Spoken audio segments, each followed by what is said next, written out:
दिया था, इसमें कोई डाउट है किसी को? ना सर। हो सर। श्योर ना? थोड़ा जल्दी में सिखाया था, कोई डाउट नहीं है ना इसके अंदर? No sir. ओके, ये सम के अंदर एग्जांपल 2.3 समझ में आ गया था। एक ही फॉर्मूला था, थीटा इज इक्वल्स टू यानी कि angle is equals to arc upon radius. बस वही हिसाब से आपको आंसर देना है। श्योर? क्लियर ना? ओके, यस एक सर। सम हम बाकी रहा था, वो मैं आपको सिखा देता हूँ। 2.4। ओके, फॉर्मूला हमें लगाना है सेम। पहले तो देख लेते क्या दिया हुआ है आपको। आपको एंगल दिया हुआ है 1920 मिनट्स, राइट? एंगल कितना दिया हुआ बच्चों आपको? Angle is equals to 1920 minute. Okay, we have to convert into radians. So first of all we convert into degree, we have to divided 60 degree. क्या करना पड़ेगा आपको? 60 से डिवाइड करना पड़ेगा। क्या करना पड़ेगा आपको? 60 से डिवाइड करना है। अब 60 से डिवाइड करोगे तो ये जो मिनट में था हमारा आंसर, वो कन्वर्ट हो जाएगा। ओके, ये शायद सेकंड में है, वो डबल डेज दिया हुआ। एक मिनट जस्ट चेक कर लेता हूँ। सेकंड में है सर। टेक्स्ट बुक में सेकंड है। चलो, आपको मैंने आपको वैसे ये डबल डेज है यानी कि सेकंड में दिया हुआ है। तो मैंने आपको सिखाया था 1 second is equals to 1 second is equals to radian में वो वैल्यू कन्वर्ट की थी, या याद हो जिसने किया होगा उसको पता होगा, 4.85 इंटू 10⁻⁻6। ओके, तो सिंपल चीज है, उसको रेडियन में कन्वर्ट करने के लिए, सेकंड को रेडियन में कन्वर्ट करने के लिए हम क्या करेंगे? मल्टीप्लाई बाई 4.85 इंटू 10⁻⁻6 से मल्टीप्लाई कर देंगे, जिससे हमारा फाइनल आंसर, इसे आप मल्टीप्लाई करोगे 1920 को।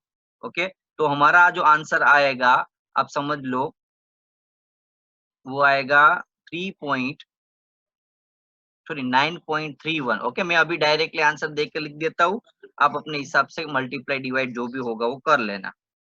तो इतना आंसर आया। तो हमें ये एंगल मिला रेडियन के अंदर, क्योंकि जो फॉर्मूला था ना कि angle is equals to arc upon radius. याद रखो बच्चों, ये हमारा एंगल है, ये हमारा आर्क है, ये थीटा एंगल, और ये है रेडियस आर्क। अब यहाँ हमें एंगल दिया हुआ यानी कि थीटा दिया हुआ है। दूसरा क्या है? Diameter of the sun from the earth, sorry distance है, डायमीटर नहीं है, sorry, distance of the sun from the earth. यानी कि क्वेश्चन समझ लो, पहले मैं आपको समझाना चाहता हूँ क्वेश्चन क्या है। क्वेश्चन में आपको समझ लो कि ये अर्थ है और ये है, ये अर्थ है और ये है सन।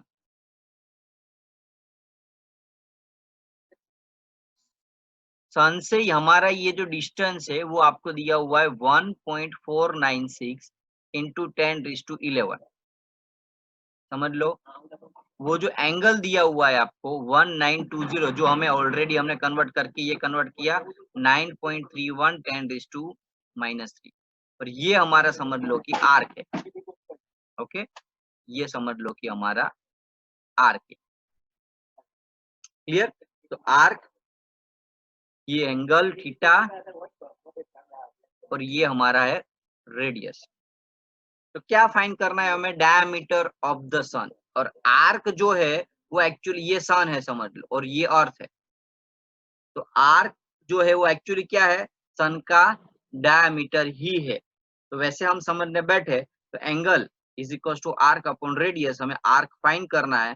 तो एंगल इंटू रेडियस, या angle into radius. Radius means what? ये समझ लो ये डिस्टेंस जो है वो रेडियस है। तो रेडियस मीन्स क्या है? कि सन से अर्थ का डिस्टेंस। ओके, जो आपको ये दिया हुआ है।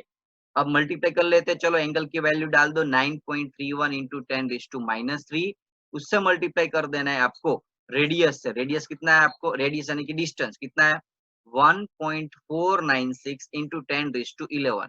Okay, so if you multiply then we get the answer. कितना आ रहा है आपका? आप सोल्व करोगे तो आपका ये जो आंसर है वो 1.39 इंटू 10⁻9 मीटर आएगा। ओके, तो ये आर्क यानी कि क्या है? डायमीटर ऑफ द सन। तो आपको डायमीटर मिल जाएगा सन का। ओके, ये सम ऐसा है कि जो सिखाने से नहीं आएगा, आपको खुद प्रैक्टिस करनी पड़ेगी बच्चों। जितना ज्यादा प्रैक्टिस करोगे उतना ही ज्यादा आपको सम आने वाला है। तो प्लीज घर पे ये दो सम अच्छे से प्रैक्टिस कर दो, क्लियर कर दो। बस एक ही कॉन्सेप्ट को याद रखो, थीटा, आर्क एंड रेडियस क्या क्या है, फिगर बनाओ जो क्वेश्चंस में दी हुई है, इस हिसाब से वैल्यू डालो फॉर्मूला में और आंसर। एक चीज ये याद रखनी होगी आपको, जो मैंने आपको लास्ट लेक्चर में भी समझाया था कि 1 डिग्री को हम रेडियस में कन्वर्ट करें तो कितनी वैल्यू होती है, 1 मिनट को कन्वर्ट करें तो कितनी वैल्यू होती है, और 1 सेकंड को रेडियन में कन्वर्ट करें तो कितनी वैल्यू होती है। मैं वापस एक बार लिख देता हूँ, 1 डिग्री, ये याद रख लेना है, रट्टा मार लेना है इसको 10 बार 15 बार लिख के। ओके, क्योंकि हर बार आप मल्टीप्लाई डिवाइड करने बैठोगे, स्पेशली सीबीएसई वाले स्टूडेंट, तो बहुत टाइम लगेगा। और आपको जेडबल नीट में भी ये सब इनकेस पूछ लिया तो उसमें मल्टीप्लाई डिवाइड करने में ज्यादा टाइम लग सकता है। तो बेहतर यही है कि ये वैल्यू याद रख लो। 1 डिग्री की वैल्यू याद रखिए। अब 1 मिनट की वैल्यू, तो 1 minute is equals to 2.91 into 10⁻⁻4 radius. और 1 सेकंड, 1 मिनट की वैल्यू मिली। अब 1 सेकंड, तो 1 सेकंड इज इक्वल्स टू 4.85। 4.85 10 ये raised मैंने to ऑलरेडी minus आपको 6। लेक्चर में समझा दिया था। क्लियर? सो आज का लेक्चर अब हम स्टार्ट करते। ये आपका लास्ट एग्जाम बाकी रह चुका था जल्दी जल्दी में, तो वो खत्म कर दिया। वैसे आज 4th या 5th नंबर का लेक्चर होगा। ओके, अब उस पे मत जाना डायरेक्ट वो स्क्रीन से।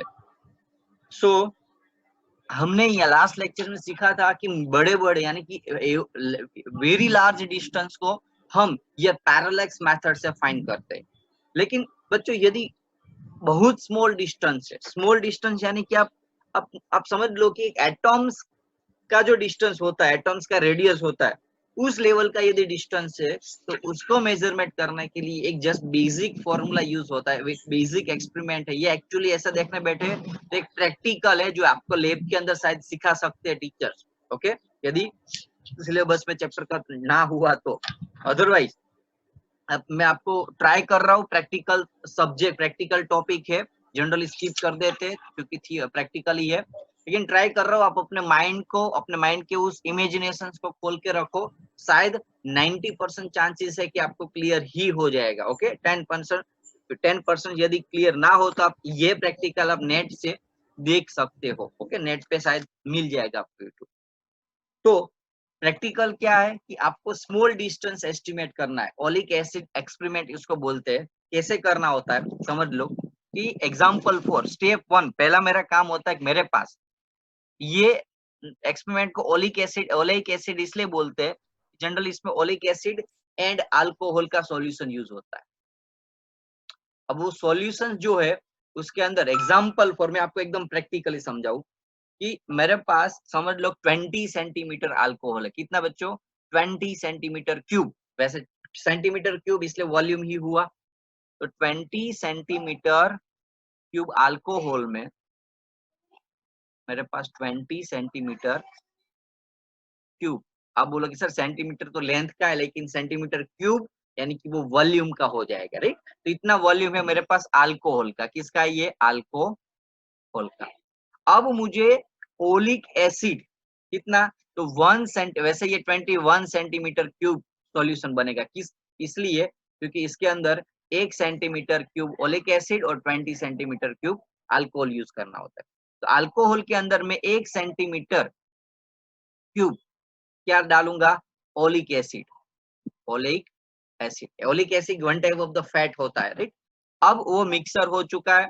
अब इसके अंदर अल्कोहल प्लस ओलिक एसिड है total 21 centimetre cube solution.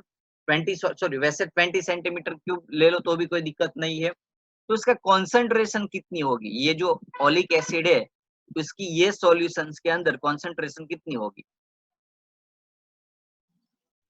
Concentration of solution, ऐसे हम परसेंटेज जैसे कुछ लिख सकते हैं, परसेंटेज ऑफ सॉल्यूशन, परसेंटेज में 100 मल्टीप्लाई करना होगा।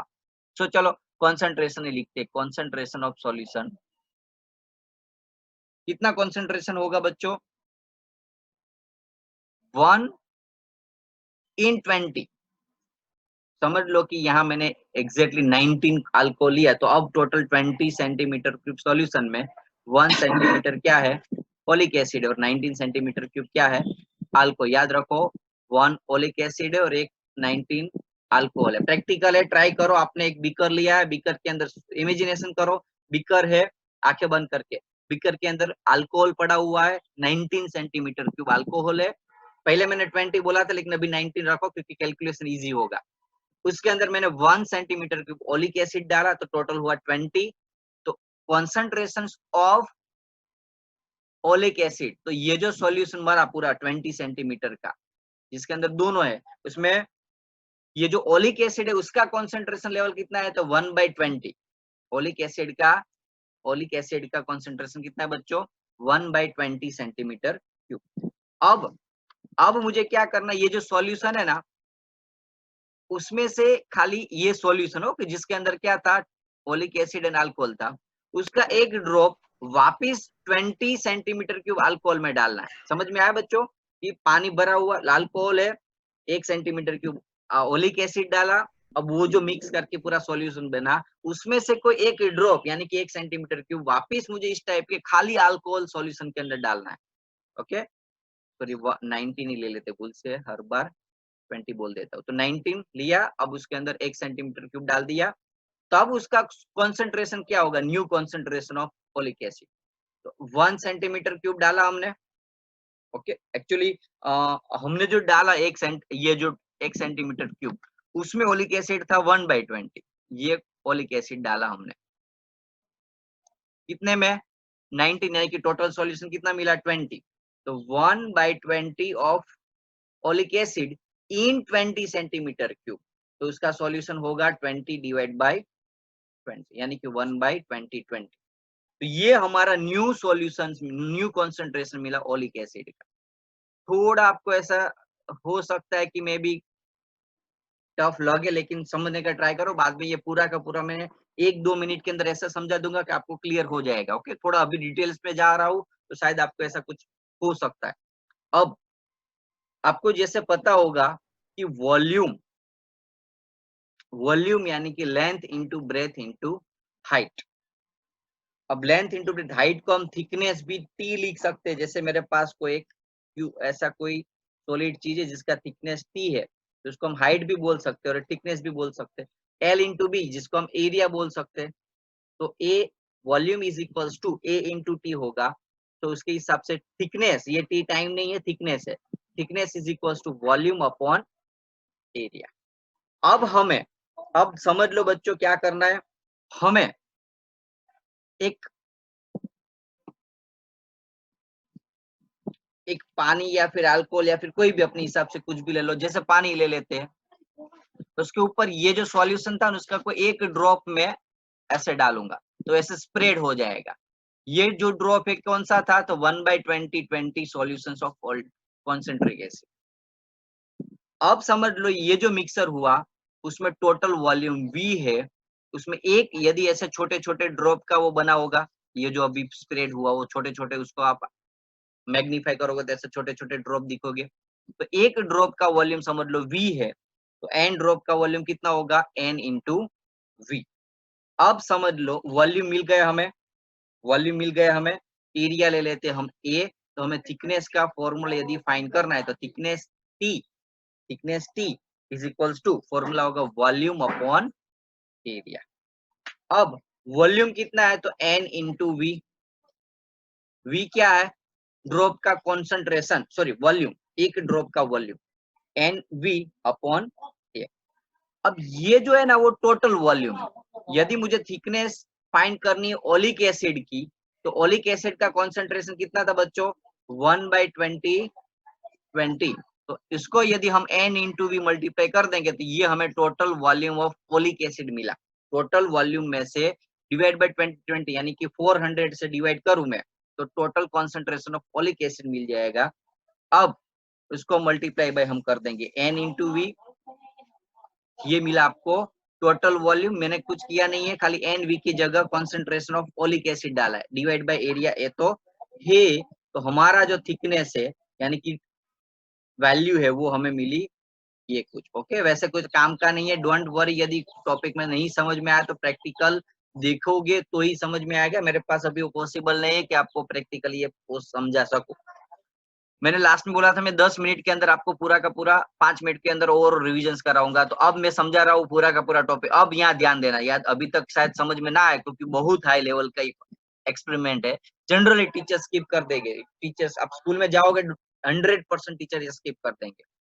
क्या करना है, पहले तो मुझे ओलिक एसिड का कॉन्सेंट्रेट फाइंड करना। तो कॉन्सेंट्रेशन कितना था, 1/20 इंटू 20 ऑफ टोटल वॉल्यूम। याद रखो बच्चों, टोटल वॉल्यूम जो था सॉल्यूशन का, ये जो सॉल्यूशन था उसका डिवाइड बाय 400 कर देंगे तो हमें उसमें से ओलिक एसिड कितना था ना, उसका वॉल्यूम मिला। मुझे वॉल्यूम करना फाइंड करना था खाली ओलिक एसिड का, तो मैंने जो टोटल वॉल्यूम था, टोटल वॉल्यूम उसको डिवाइड बाय 400 कर दिया तो ओलिक एसिड का वॉल्यूम मिल गया।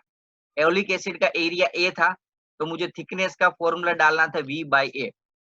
अब वॉल्यूम कितना था बच्चों, 1/20 into N into V divided by A. अब देख लो है वही फॉर्मूला। तो बहुत ये मेन चीज है, ये कैसे आया उसके लिए आपको शायद पॉसिबल हो तो कि ऑनलाइन वीडियो आप देख लो तो ज्यादा समझ में आएगी, क्योंकि उसमें क्या पूरा बीकर के अंदर कैसे मिक्स करना है सब कुछ समझाएंगे तो आपको थोड़ा इजी समझ में आएगा। ओके, सो लेंथ में अलग अलग आपको ये याद रखना है। आगे का टॉपिक शायद समझ में आए ना समझ में टेंशन नहीं है, ये जो अभी दिख रहे हैं आपको पेज वो एकदम क्लियर करना है। वो सारे वैल्यू को एक एक लाइन को आपको याद रखना पड़ेगा। क्या है, तो मैंने वैसे ये तो समझा दिया था कि फिजिक्स के अंदर जो भी चीज होगी उसकी रेंज होगी लेंथ की 10⁻⁴ इंटू 10⁻26। अब आपको एक अलग अलग नए टर्म्स को देखना है कि 1 फर्मी इज इक्वल टू क्या होगा, 10⁻50। 1 एंगस्ट्रॉम, अभी बोलोगे सर आपने जो deci centi milli micro nano femto atto समझाया था वही, हाँ बच्चों वही है। ओके, जनरली 1 2 3 6 9 12 ऐसे जो वैल्यूज आती थी तो उसी हिसाब से यहाँ एक उससे अलावा और नए टॉपिक्स है। तो 1 fermi is equal to 10⁻15 metre, 1 angstrom is equal to 10⁻10। जैसे एग्जाम में कभी भी आपको ऐसा पूछा कि 5 एंगस्ट्रॉम है उसकी लेंथ, तो उसका आपको समझ लेना है कि 1 एंगस्ट्रॉम यानी कि 10⁻10 मीटर होगा।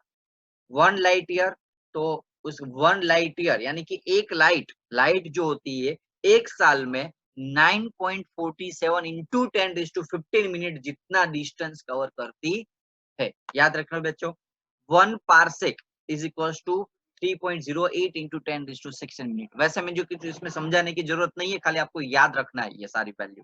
Fermi, angstrom, astronomical units, 1 light year, 1 parsec, ये 5 वैल्यू 6 वैल्यू आप मस्त तरह से अपने हिसाब से 10 बार 12 बार लिख के लर्न कर देना। देखो आज स्टार्टिंग के चैप्टर में आपको ऐसी वैल्यू याद रखनी पड़ेगी, बाद में रेस्ट ऑफ द 2 ईयर आपको कोई दिक्कत नहीं होगी। तो दिक्कत नहीं करनी है, सम के बीच में कोई ऐसी वैल्यूज आ गई तो आप ऐसे नहीं पूछ सकते कि सर 1 एंगस्ट्रॉम यानी कि क्या होता है, तो आपको इसलिए आपको ये वैल्यू याद रखनी है। ओके, अब अभी जितना भी टॉपिक था वो लेंथ के बारे में था। अब यदि मुझे मास को मेजरमेंट करना है तो मास मेजरमेंट करने के generally beam balance, weight balance, वो सब कुछ आता है, वो हम यूज करते हैं। लेकिन एकदम छोटा सा मास, एकदम छोटा सा मास, एग्जांपल फॉर आपने आपको बोले कि मुझे एक एटॉम ऑक्सीजन है उसका मास फाइंड करना है, तो उसमें बीम बैलेंस ऐसे कुछ हम यूज नहीं, क्योंकि हम जो चीज यूज देख ही नहीं सकते उसको मेजर कैसे करेंगे। तो उसके लिए ये इंस्ट्रूमेंट यूज होता है मास स्पेक्ट्रोग्राफ या मास स्पेक्ट्रोग्राफ, मास स्पेक्ट्रोमेट्री जिसको बोलते हैं, ये मेथड है।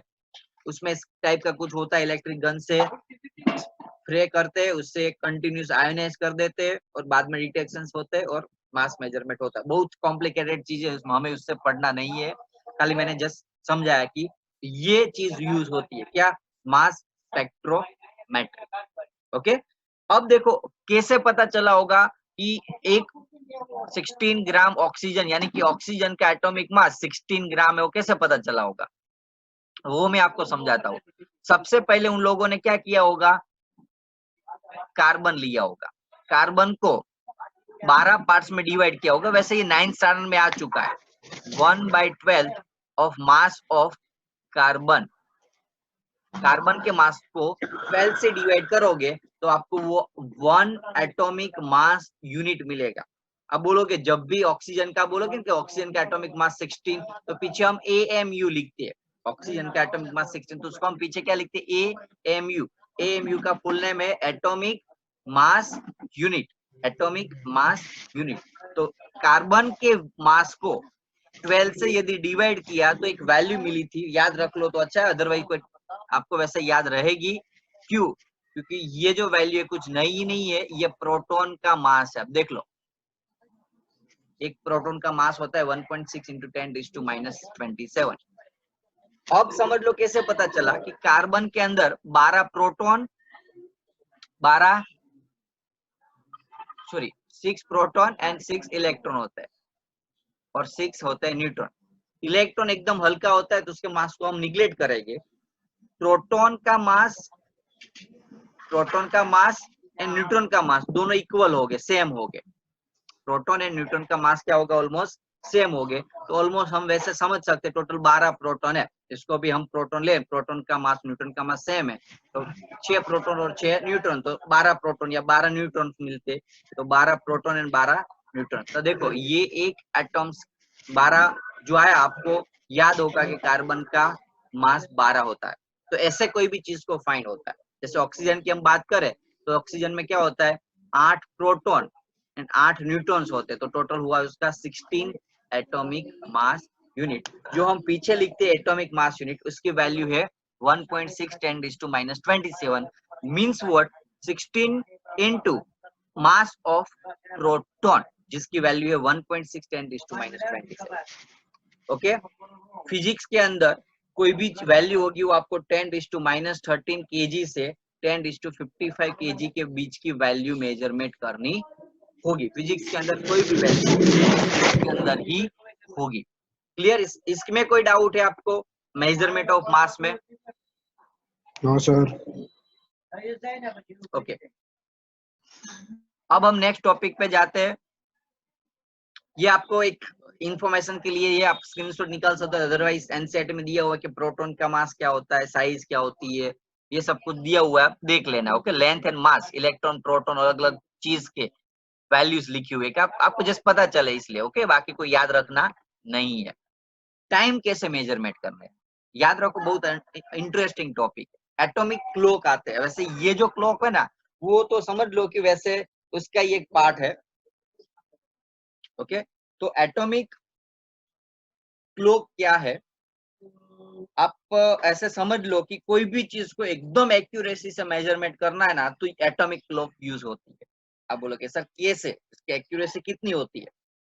तो जब हम 10⁻², याद रखो बच्चों, कोई भी टाइम मेजरमेंट करने के लिए एटॉमिक क्लॉक का यूज होता है। अदरवाइज उसको सीजियम क्लॉक भी बोलते, याद रख लेना, सीजियम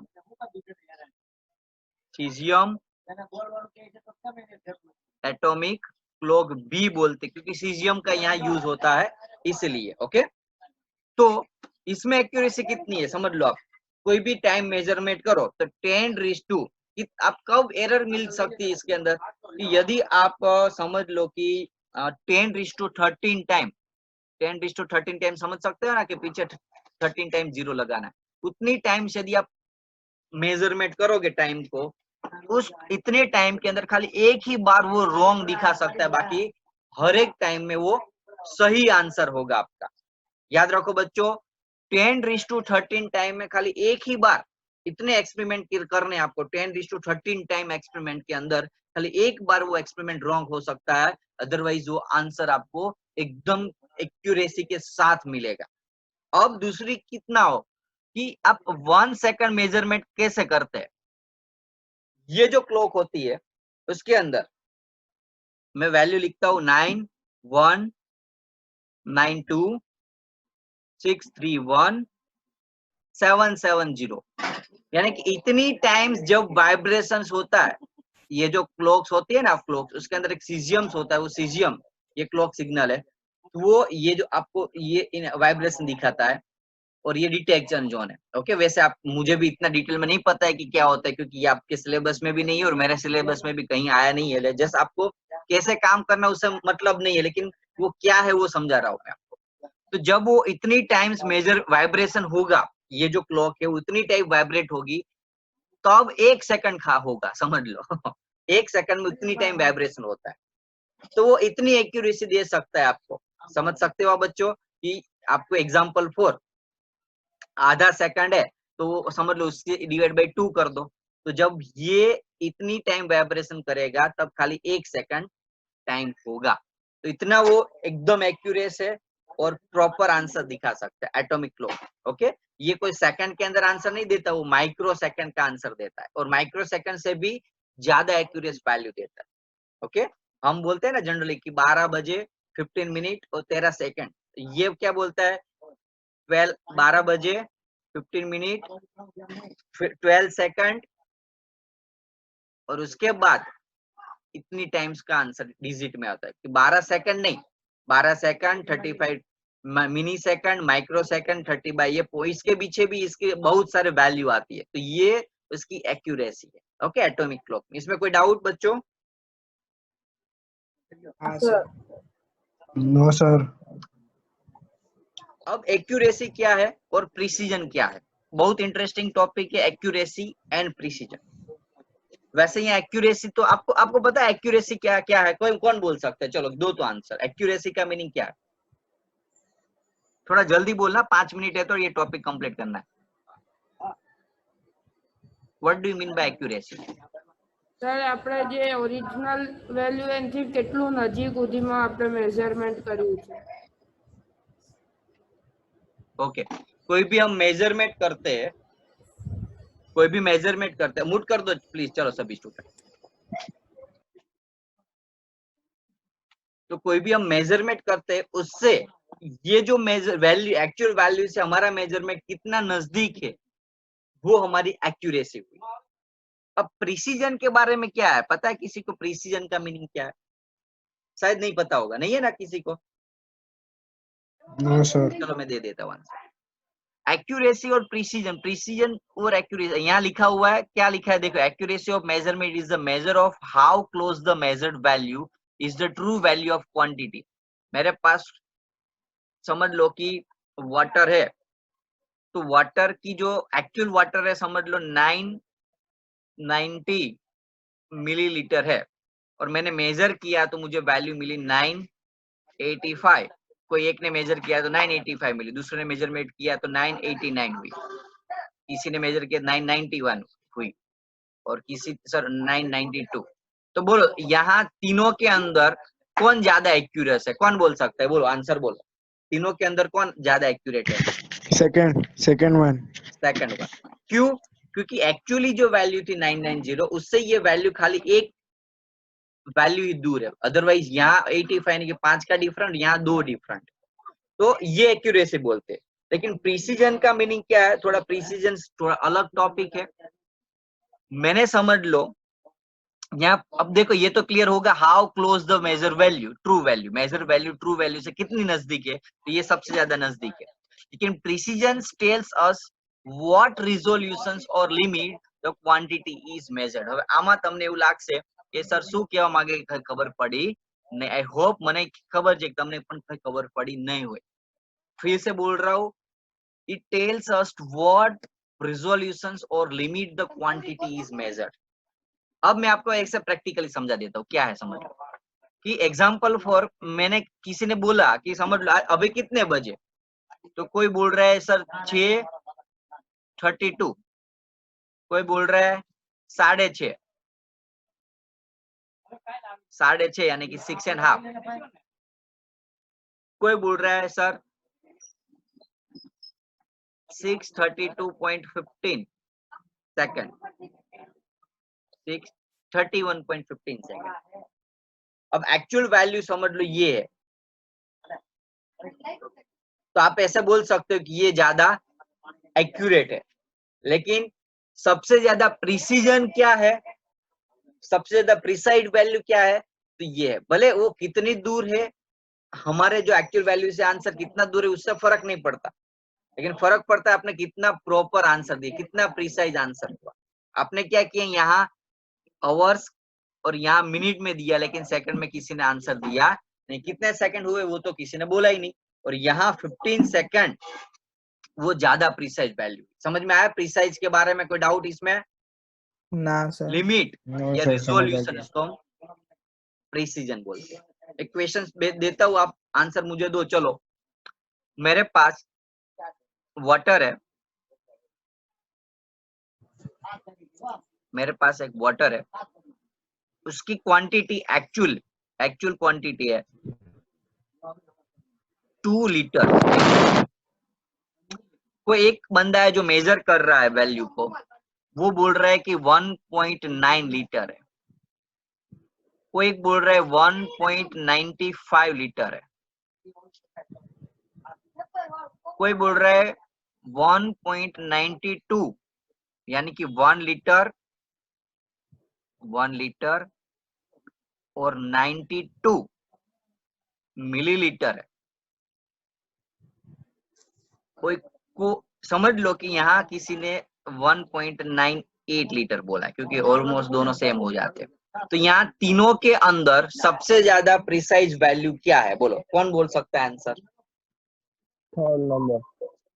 थर्ड नंबर। क्यों? थर्ड। उसमें ज्यादा डिजिट है। देखो 1 लीटर 92 मिलीलीटर यानी कि 1.92 ज्यादा डिजिट हुई या 2 डिजिट में ही आंसर है। तो ये उसकी क्या हुई? Precise value. बोलो, कोई सर डाउट लेक्चर है पते એટલે एक्यूरेसी ના प्रिसिजन में? સર પતે પછી આમ જ જોઈન થઈએ? है कोई? ના સર, बोलो। નથી સર ડાઉટ એવું પૂછું છું, ટાઈમ પતવા આવ્યો. ઓકે, હું છે ને થોડું રિવિઝન્સ કરાવી દઉં છું લાસ્ટ લેક્ચર્સ નું. ચલો, હજુ હું તમને ઇમ્પોર્ટન્ટ શું છે ને ખાલી સમજાવી દઉં, ઓવર રિવિઝન, કારણ કે તમને કદાચ એમાં વધારે ખબર પડશે. पहले तो estimation of small distance oleic acid experiment क्या है? तो पहले क्या करना था आपको, एक लीटर कोई कंटेनर के अंदर एक सॉल्यूशन लेना है, उसमें 1 मिली डालना है। अब वो जो मिली मिला है उसको दूसरे एक सॉल्यूशन दूसरे एक क्या बोल सकते हैं, अल्कोहल के अंदर डालना है। अब ये जो सॉल्यूशन मिलेगा आपको, वो मिलेगा आपको 1/20 × 20। ओके, ये उसकी सॉल्यूशन है, कॉन्सेंट्रेशन है। ये आपको वॉल्यूम मिला ओलिक एसिड का, उसमें थिकनेस का फॉर्मूला डाल दो, वॉल्यूम अपॉन एरिया, तो ये आपको थिकनेस मिल जाएगी। वो thickness nothing is but the small distance, right? एकदम स्मॉल डिस्टेंस फाइंड करना होता है तो ये एक्सपेरिमेंट यूज करते हैं। ओके, शायद 50% स्टूडेंट्स को शायद ये दिक्कत हो सकती है कि ये एक्सपेरिमेंट में थोड़ा प्रॉब्लम्स हुआ होगा, तो वो एक काम कर सकते हैं, इसमें नेट पे वीडियोस देख सकते हैं। इसमें एक्सपेरिमेंट वाले कोई वीडियो हो ना जो आपको ग्राफिकल एक्सप्लेनेशन किया हुआ, तो आपको ज्यादा अच्छा समझ। अदरवाइज व्हाइट बोर्ड होता तो मैं आपको लाइव लेक्चर्स होता तो क्लास में तो आपको ज्यादा अच्छा समझा सकता। ओके, अब दूसरा है रेंज ऑफ लेंथ। ये आपको देखो, आज के लेक्चर में एक्सप्लेनेशन बहुत कम था, लर्न करने का टॉपिक ज्यादा, यानी कि आपको मैक्सिमम लर्न करो ऐसे टॉपिक है। तो ये जो लेंथ है, अलग अलग 1 Fermi, 1 angstrom, 1 astronomical unit, 1 light year, वो सब आपको वैल्यू याद रख लेनी है। मास स्पेक्ट्रोस्कोपी यानी कि मेजरमेंट ऑफ मास। मास कैसे मेजरमेंट करते हैं? तो ये एक इंस्ट्रूमेंट है जो दिया हुआ, इसको जनरली यूज करता है। कितना एक्यूरेट होता है? तो वो कार्बन का एटॉमिक मास कितना है, 12। तो वो कैसे पता चला? तो कैसे समझ में आया कि समझ लो कि कोई भी कार्बन से कार्बन एटॉम्स को 12 पार्ट्स में डिवाइड कर दिया, तो एक पार्ट्स का जो मास होता है वो आपको वैल्यू मिल रही 1.6 × 10⁻27। एक कार्बन को 12 पार्ट्स में डिवाइड करोगे, समझ लो उसमें जो एक भाग जो होता है उसकी वैल्यू होगी 1.6। तो आपको पता है कि कार्बन के अंदर 12 क्या होते हैं? प्रोटॉन प्लस न्यूट्रॉन्स होते हैं, 6 प्रोटॉन और 6 न्यूट्रॉन्स। और आप समझ सकते हो कि एक प्रोटॉन जो होता है उसका मास भी 1.6 × 10⁻27 होगा। मीन्स व्हाट, ये जो मास है वो कुछ नया नहीं है, 6 प्रोटॉन और 6 न्यूट्रॉन का टोटल मास है। ओके, कार्बन का जो मास होता है, कार्बन का मास, उसके अंदर क्या होगा? 6 प्रोटॉन और 6 न्यूट्रॉन्स का जो मास है उसको एडिशन करोगे आप, तो आपको पूरे कार्बन का मास मिल जाएगा। तो कैसे मेजरमेंट करना है? मास स्पेक्ट्रोग्राफी यूज होती है। उसके अंदर एक याद रखना, ये value atomic mass unit. Okay, ये रेंज है, जस्ट खाली देख लेनी है इंफॉर्मेशन के लिए, कुछ याद रखना नहीं है। एटॉमिक क्लॉक क्या है? सीजियम क्लॉक बोलते हैं उसको। मैंने बोला कि 1 सेकंड टाइम मेजरमेंट करने के लिए ये इंस्ट्रूमेंट 9192631770 बार वाइब्रेशन करेगा, तब 1 सेकंड मेजर होगा। तो आप एक्यूरेसी समझ सकते हो कि कितना प्रॉपर एक्यूरेट ये वैल्यू दे सकते हैं। ओके, સર એ વાઇબ્રેશન કઈ રીતના જનરેટ કરે? વાઇબ્રેશન છે ને એ એકચ્યુઅલી શું અહીંયા જો લખેલું છે કે સ્ટેટ સિલેક્શન ઝોન અને અહીંયા કેપ્ચર ઝોન, તો અહીંથી શું કરશે, ઇલેક્ટ્રોન ને ફેંકશે અને એની વચ્ચે રસ્તામાં શું છે, એ એકદમ ડિસ્ટર્બન્સ જનરેટ કરશે અને એ ઇલેક્ટ્રોન એ ડિસ્ટર્બન્સ ના લીધે વાઇબ્રેટ થશે અને એ વાઇબ્રેશન છે ને એ લોકો શું કરશે, આ માઇક્રોવેવ સોર્સ છે, આમાંથી જે વેવ્સ નીકળે ને એને જનરલી શું કરતા હોય છે એ લોકો, ગ્રાફિકલ રિપ્રેઝેન્ટ કરે અને એ ગ્રાફિકલ રિપ્રેઝેન્ટેશન માંથી ક્લોક સિગ્નલ શું આપે તમને, એક્ઝેક્ટલી આન્સર આપતા હોય કે એટલું મેઝરમેન્ટ થયું, એટલો ટાઈમ થયો. આપણે ઘણીવાર તમે પેલું તમે એક્ઝામ્પલ સમજી લો કે તમે પેલું ચાલુ કરશો સ્ટોપ વોચ, તો સ્ટોપ વોચમાં શું થશે, 2 મિનિટ પછી સમજી લો, એક્ઝામ્પલ હું અત્યારે લાઈવ જ ચાલુ કરીને ચેક કર્યો એટલે મને એક્ઝેક્ટલી આઈડિયા આવે, પણ સમજી લો કે 2 મિનિટ પછી એવું બતાવે કે 15 સેકન્ડ પછી તમને બીજું હતું ને એક ડેટા આવશે 62 કેવું ગમે, હા ખ્યાલ આવે? Yes, sir. Yes. સબ સેકન્ડ જે આપણે કહી શકીએ, આ મિનિટ છે, આ સેકન્ડ છે અને સેકન્ડ નો પણ પાર્ટ. એ જે સ્ટોપ વોચ છે ને એ ખાલી તમને 2 થી 3 ડિજિટમાં જ આન્સર આપશે પાછળના, જ્યારે આ છે ને એટલા ડિજિટમાં આન્સર આપશે. ખ્યાલ આવી ગયો તમને? હા ઓકે, એટલું પ્રિસાઇઝ અને એક્યુરેટ વેલ્યુ આપશે. પછી એક્યુરેસી નો મીનિંગ કે તમારું મેઝરમેન્ટ एक्चुअल मेजरमेंट से કેટલું દૂર છે, यानी कि your measurement is how close the actual value, और उसको हम बोलेंगे एक्यूरेसी. एक्यूरेसी एंड प्रिसीजन दोनों अलग अलग टर्म्स है, याद रखो, उसको आइडेंटिफाई करना है कि प्रिसीजन मींस व्हाट, आपका जो आंसर है वो नजदीक कितना, उससे लेना देना नहीं है, लेकिन कितना प्रिसाइज है. यानी कि मैं बोल रहा हूँ कि 3:30 बजे, लेकिन कोई दूसरा बोल रहा है कि सर 3:30 नहीं बजे, 3 hours 29 minute 35 सेकंड है, भले वो एक्चुअली 3:30 ही बजे थे, लेकिन किसी ने 1.29.35 वैल्यू जो बोली वो हमारी प्रिसाइज वैल्यू है. वो मेजर वैल्यू से कितनी दूर है, ट्रू वैल्यू से कितनी दूर है, उससे लेना देना नहीं है. कितना ज्यादा डिजिट में आंसर दे रहा है वो, उससे लेना देना. क्लियर? ये थोड़े Yes, टॉपिक sir. ऐसे कंफ्यूजिंग हो सकते हैं, इसमें कोई कंफ्यूजन है ना किसी स्टूडेंट्स को? No, sir. ના